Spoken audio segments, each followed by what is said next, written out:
Gracias, compañera. Compañeras y compañeros, comrades and friends, thanks to the Bolshevik revolution, we know that it's possible a life with dignity, that it's possible under socialism, that it's not a dream or a utopia to live in a place that is affordable and in good condition, to not have to worry because you need to see a doctor but you have no insurance, that you or your children can study without having the burden of thousands of dollars in debt, that the industries can be controlled by the workers for the benefit of the community and not for Wall Street, and that all the services and utilities needed to run are run not to make profits for a few, but to enhance the quality of all. If there is a place now where there is an urgent need to look beyond the bleak existing conditions and extend the vision to a horizon of socialism, it's in my country, Puerto Rico.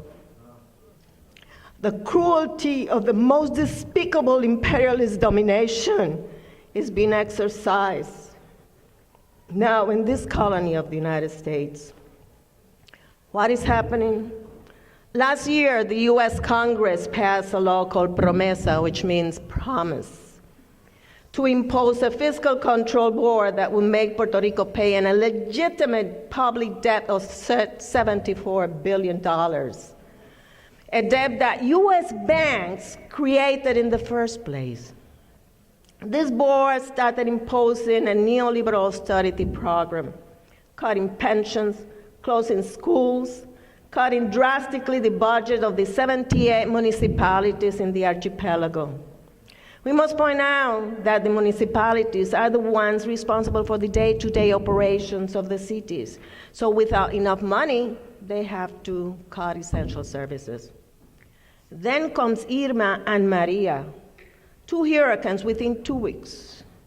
Maria particularly devastated the inhabitant islands of Culebra, Vieques, and Isla Grande, which is Puerto Rico because it's the largest island. Puerto Rico is an archipelago. Thousands of homes completely demolished, roofs blown up. Wind and water made tremendous damage everywhere. Vegetation was gone, flattened. Gone were the banana and coffee plantations, most cattle farms gone. Country and mountain roads gone. Bridges collapsed. Entire communities completely isolated. The whole electric system broke down. There was no telephone service. Suddenly, Puerto Rico was pushed back 100 years. Today, at 58 days, 2 months of Maria, the situation is not much different. In spite of a virtual US military occupation, and I remember when Compañero Ham talked about the invasion of the military in Newark. It's happening in Puerto Rico too. They are there not to help. And because the US sent troops supposedly to help in reconstruction, but people principally in the mountainside, they have not seen them. In spite of the infamous FEMA, and we remember Katrina in New Orleans, in spite of the millions of dollars wasted in contractors and consultants of all types, the people of Puerto Rico are still suffering, are still dying. The majority of the people have no electricity, and that means no hot meals, no ventilation in 90-degree weather, no life-saving machines. Small hospitals had to close. But if the hurricane was a catastrophe, nothing equals to the catastrophe of this so-called reconstruction. It should be called instead real destruction. Maria has served Puerto Rico in a silver platter to US capital. Capital in this capitalism, in this decadent stage, was already trying for several years to dismantle and restructure Puerto Rico in order to suit its current needs. Maria has given imperialism a golden opportunity. The privatization of public services, particularly electricity and education, are being pushed very, very rapidly. They're moving their agenda quickly to take advantage of the lack of consistent communication. Since there is very little telephone service and other communications, they are unable to keep up. People are unable to keep up with the news and development through television or radio. So the progressive movement cannot respond as the circumstances require.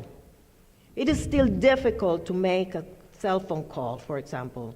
Since the telephone company was privatized in the late 90s, the system grids installed were very inferior and weaker than those of the previous national telephone company. They definitely were not built with a storm-prone island in mind. The corruption inherent to capitalism is being exposed nakedly. It is obscene, the flurry of multi-million worth contracts being authorized. One example, as you might know from the Washington Post and all the capitalist media in this country, there is the whitefish contract. Puerto Rico is bankrupt, but the Ricky Rosselló, that's the governor, the government signed a contract to repair the whole electric system throughout the island with a 2-year-old company, unknown, that had only 2 people. And this was worth $300 million. This is just one example. There are others. There's Cobra for 200, and there are many, many, many more contracts. The interesting part on Whitefish, though, is that the Whitefish chief executive officer, the CEO, Andy Techmansky, is a friend of the Interior Secretary of the Trump administration, Ryan Zinke, who is also from Montana.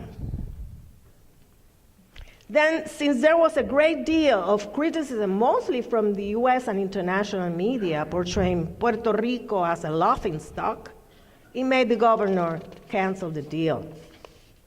At the same time, it was reported that the American Public Power Association, called APA, based in Washington, publicized that the Puerto Rican government had not asked for the activation of the mutual aid arrangement that would have helped recover the system quicker and inexpensively.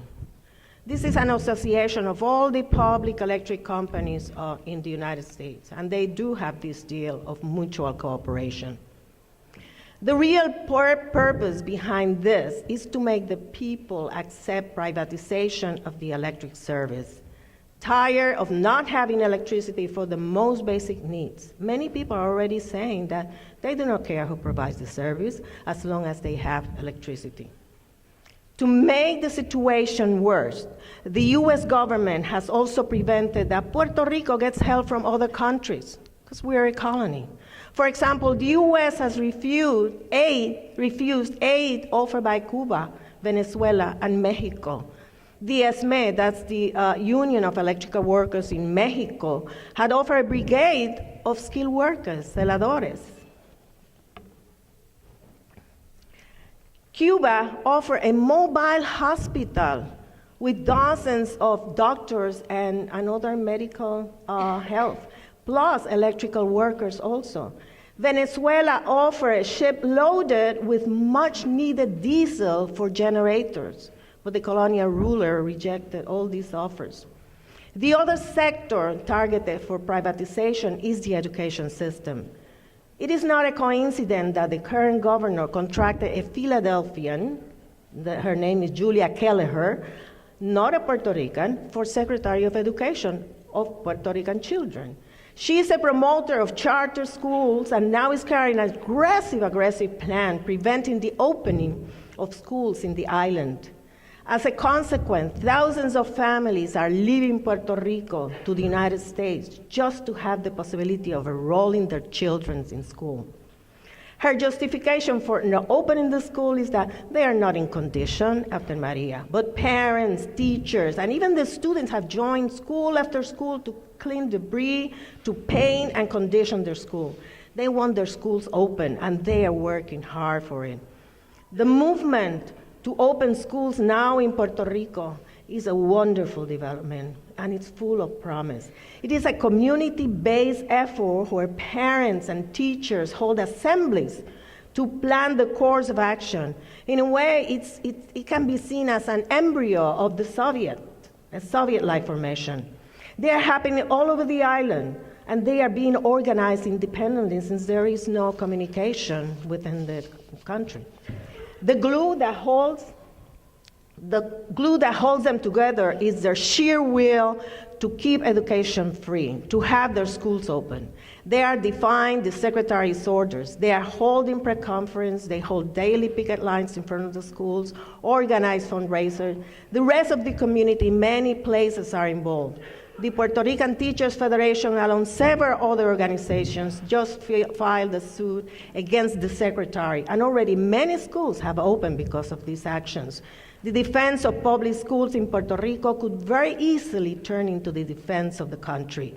And the last aspect I wanted to touch on is the so-called hurricane aid. There are many calls for aid and assistance to the victims of the hurricane. Of course it is all needed. The necessities are enormous. But one thing must be made very clear. The United States government has an obligation to the Puerto Rican people. The call is not for aid, it's not for charity. They owe the Puerto Rican people for all the crimes committed, for the invasion in 1898, for the repression and persecution of independentistas, for the destruction of our agriculture, for the forced sterilization of women, for the contamination of Vieques and Culebra by the Navy, for the contamination of soil, water, and air by pharmaceutical and petrochemical plants, for the imposition of a Jones Act that makes the shipping the most expensive in the world, for the forced migration that is leaving the island depopulated, for so many other crimes, and above all, for the crime of denying the people of Puerto Rico the right of sovereignty and independence.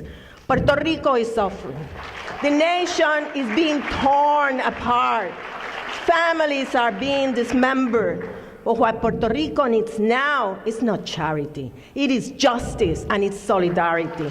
Cancel the odious left, open the borders to international solidarity, repeal the Jones Act and the Promesa Act, military and FEMA out of Puerto Rico, power to the people, free Puerto Rico.